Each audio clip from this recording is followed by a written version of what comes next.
इतने बड़े law and order का प्रॉब्लम आपकी सरकार संभाल नहीं सकती।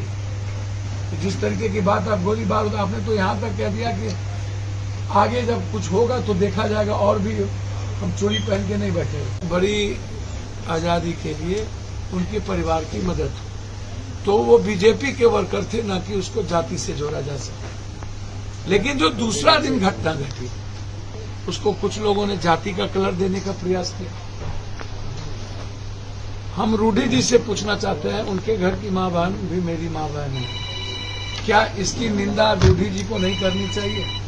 जो बात रोहिणी जी के बारे में या पर्सनली जिस तरीके की बात कही गई, तो रूडी जी या पप्पू यादव या किसी भी परिवार के बारे में वो बात कही जाती तो तकलीफ रूडी जी को होता कि नहीं। रूडी जी ने 1 मिनट भी आलोचना नहीं की, वो उल्टे कह दिया बूथ कैप्चरिंग की बात। आपसे हम पूछना चाहते हैं, 5 से 6 आदमी के साथ बूथ कैप्चरिंग, वो भी एक महिला कैंडिडेट, कहां से बूथ कैप्चरिंग? इतने फोर्स के बाद वहां बूथ कैप्चरिंग की बात की। और नीरज जी या जो लोग भोला जी के बारे में बात करते हैं, भोला जी तो लाल कार्ड, उनके साथ जो 5 आदमी चल रहे थे, लाल कार्ड बना हुआ था, उसमें अलग लोग तो कोई थे नहीं। जब हमको यहाँ पर डीएम के द्वारा, निर्वाचन आयोग के द्वारा परमिशन मिला, उतने लोग थे, उससे ज्यादा गाड़ी में कोई नहीं था। तो इस राइट को जो लॉ कहता है एक कैंडिडेट को बूथ पे जाने का, पूछने का, आप उसके बाद आपने शुरू कर दी कि बूथ कैप्चर करने आया, तो ऐसे करने आया, जबरदस्ती प्रवोक करने के लिए। चलिए, उस दिन मैं धन्यवाद देना चाहता हूं क्या कहते हैं, छपरा की जनता को, कि उसको बहुत पेशेंसली खत्म किया। लेकिन दूसरे दिन जो जातीय उन्माद कुछ लोगों ने शुरू, चाहे जिस पक्ष से शुरू हुआ, चाहे उस पक्ष के लोग भी लगा कि मेरी बेटी को गाली दे दी, वो भी कुछ बोले, वह भी गलत था। कानून अपने हाथ में नहीं लिया जा सकता। एसपीडी ट्रायल और 302 का मुकदमा तुरंत सब पे। लेकिन उसके बाद जो इस आग में घी डालने का काम जाहिल विद्वान जिस तरीके से, जाहिल विद्वान कौन हो गया भाई? जाहिल विद्वान कौन है? जो न तो कभी दारू में रहते हैं, न इतनी बड़ी घटना जब बाढ़ आई थी उसमें, और जब वोट लेने की बात आती है तो वो बैकवर्ड फॉरवर्ड जात पात करते। एक तो इस बिहार में बैकवर्ड फॉरवर्ड की शुरुआत हो गई थी औरंगाबाद, फिर नवादा में इसकी कोशिश हुई, और मुंगेर आते आते तो जहर बुना चला गया। एक आदमी को जेल से निकाला, 2 आदमी को जेल से निकाला। एक आदमी मातो के लीडर हो गए, एक आदमी भूमिहार समाज के लीडर हो गए, और दोनों के द्वारा गाली शुरू करवाई गई।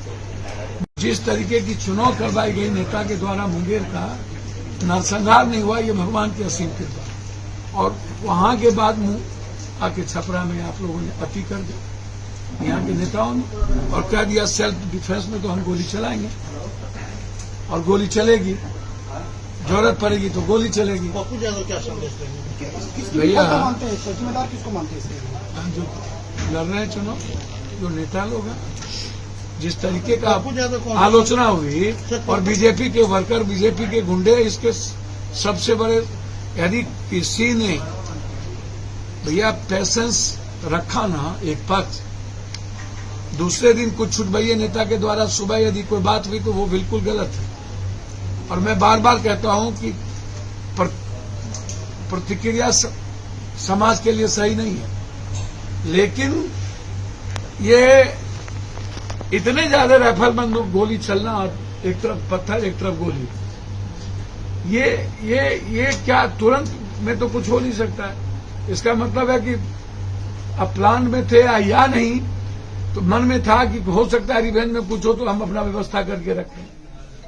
और फिर जिस तरीके से हमारे आदरणीय बड़े भाई जो उम्र की है, ने जो बात कही, मैं उनको सिर्फ इतना कहूंगा, उनको माफी मांगनी चाहिए। और जिस तरीके की बात उन्होंने कही, गोली चलाने वाली, सेल्फ डिफेंस वाली, उनकी नीयत, उनकी कंप्लीट जुबान गलत थी। उन पर एफआईआर लॉन्च होनी चाहिए हर कीमत, उनको जेल में भेजना चाहिए, एकदम उनको जेल। देखिए, यदि आप चाहते हैं छपरा को शांत रखना, पीस रखना एकदम चीजें। तो वो लोग जो लोग गोली चलाने में सामूहिक रूप से जिनका सीसीटीवी फुटेज है,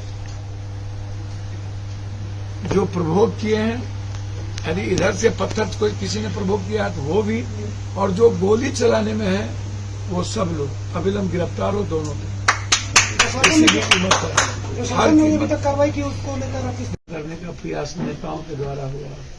छुटभइये नेता लोगों ने अपनी दुकान चलाने का प्रयास किया, तब भी हम ही आए थे, तब तो कोई नहीं आए थे। और आज जब घटना घटित हुई है उसमें अभी हम जाकर के मिले जो वहां घायल लोग, बहुत बुरी स्थिति है।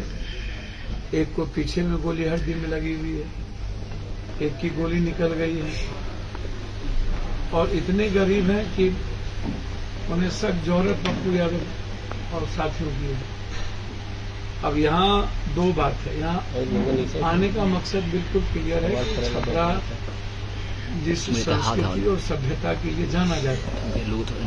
देखिए, रूढ़ी जी या लालू यादव जी साथ में राजनीति शुरू की, या प्रभुनाथ भाई या लालू यादव जी साथ में कई लंबे समय तक राजनीति की है। आप उठा करके देख लीजिए, इसके पहले हमारे जो बुजुर्ग थे महाराजगंज से एमपी बने थे, राम बहादुर बाबू समाजवादी नेता, उमाशंकर बाबू, तो हमेशा लालू यादव जी यादव क्षत्रिय समाज का रिश्ता, राजपूत समाज का रिश्ता इस इलाके में हमेशा से मजबूत रहा। आने के लिए राजनीति में कभी कभी अलग अलग रही है, लेकिन जब महाराजगंज में बात आती है तो वहाँ ज्यादा वो राजनीतिक हो जाता है। जब छपरा आता है तो चुनाव के दिन पॉलिटिकली अलग अलग हो जाता है। लेकिन जैसे ही चुनाव खत्म होता है वैसे ही सभी लोग दूध मिश्री की तरह एक हो जाते हैं। लेकिन परसों जिस तरीके की घटना घटी, और परसों के बाद आग में जो घी डालने का काम हमारे बहुत ही जाहिल विद्वान आदमी ने किया, मतलब अपने को तथाकथित विद्वान समझते हैं और वो भूल जाते हैं कि लंबे समय तक लालू यादव जी के साथ जनता दल में राजनीति की। और जो घटना बूथ पर घटी, कोई भी जाति धर्म, कोई भी बेटी, कोई भी बहन, कोई भी माँ, जो पर्सनल भद्दी भद्दी गालियां दी गई, पर्सनल फब्तियां कसी गई, या कुछ बुजुर्गों के द्वारा वहां पर गाली दी गई भोसले के, या जिस तरीके की बात सब दिख रहा है, सब सुनाई पड़ रहा है, जाति सूचक। ये कोई क्षत्रिय समाज जाति हो सकता है, समाज नहीं था, वो बीजेपी के वर्कर थे। हम यही यहाँ साबित करने आए हैं, वो जाति नहीं थे, वो बीजेपी के वर्कर थे जिसको प्लांट किया गया था नेताओं के द्वारा नफरत पैदा करने के लिए। पप्पू यादव आने का दो मकसद हासिल। दूसरी चीज अंत में कि गवर्नमेंट को चाहिए था कि अविलंब तुरंत 20 लाख रुपया देना। हम तो यहाँ रुके हैं, हम उनके गांव जाना चाहते थे, तो एएसपी साहब, डीएसपी साहब, इंस्पेक्टर साहब, एसडीओ साहब ने कहा कि हम व्यवस्था कर रहे हैं उनके परिवार को मिलाने, आप महाराजा में रुकिए। तो हम कानून का उल्लंघन नहीं न करेंगे। जब उन्होंने हमें रोक दिया तो क्या उससे बढ़िया कर जाए, अभी चुनाव का प्रावधान है। भैया मैंने तो पहले कह दिया, राजद ने क्या दिया ये जिम्मेदारी बनती है। तो हम तो घोषणा पहले कर दी है कि उस परिवार को 5 लाख रुपया। तो मैं तो अभी जो वहाँ पर थे उनकी मदद की गई हॉस्पिटल में 25-25 हजार। तो आप बेफिक्र हैं, जब घोषणा हो चुकी है तो अभी आएंगे तो निश्चित रूप से उसकी मदद होगी। लेकिन मेरा साफ मानना है कि बीजेपी के गुंडे, बीजेपी के वर्कर और जाहिल विद्वान आदमी ने जिस तरीके से बात कही, तो क्या मैं उनसे एक बात पूछना चाहूंगा, दिल्ली और पटना की सरकार निकम्मी है तो इसको खत्म करिए, और कानून को संभालने की ताकत आपकी सरकार को नहीं है तो आपकी सरकार को खत्म जाना चाहिए 1 मिनट में। क्या इतने बड़े लॉ एंड ऑर्डर का प्रॉब्लम आपकी सरकार संभाल नहीं सकती? जिस तरीके की बात आप गोली बारूद, आपने तो यहाँ तक कह दिया कि आगे जब कुछ होगा तो देखा जाएगा, और भी हम चोरी पहन के नहीं बैठे।